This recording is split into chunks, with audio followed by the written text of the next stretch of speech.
Kuinka sä saatkin kaiken rikki?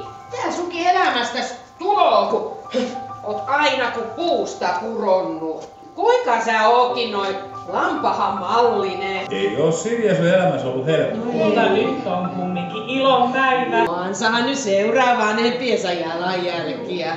Adelma taitaakin olla sellainen taiteellinen ihminen. Ottakaapa lisää pullaa. Tuolla lailla rupia tikkiäs isille nostamahan. Mä vaan vastasin, kun ei kysy. Tommosia rumia muovikukkia. Nämä tädiltä. Ei tämä paljon kesken ole. Tästä jo näkee, että sinä mikään verenmaalakka. Jos mä jätän tän taulun tänne. Tämä on mulle ihana. Ai, mutta yksi toinen juttu vielä. Kristus, pitää sinun sukuusi tutustua. Siinä on sinun serkkusi ja tuossa. Ei meillä näitä kuvia ole. Armas oli sitten taitava soittamaan.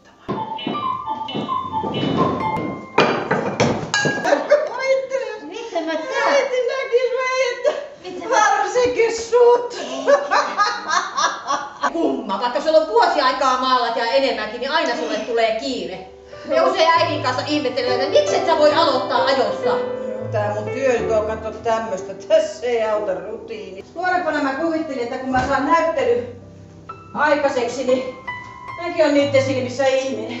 Montakaan asiaa tässä maailmassa ei ole kadehtettu niin paljon kuin luovaa lahjakkuutta. Luovuus on sellaista, että sitä ei voi kukaan itselleen hankkia tai ostaa. Sitä joko on tai ei ole.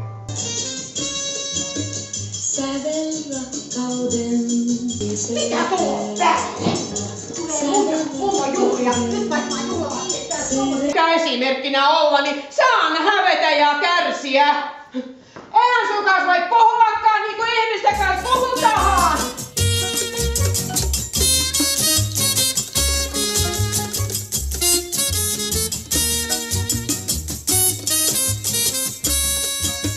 Sävel rakkauden, pikkulintuna lentää, luokses laskeutuu, sulle visertää. Sävel rakkauden, serenaadina soiden, kauas kantautuu, ikkunalles jää.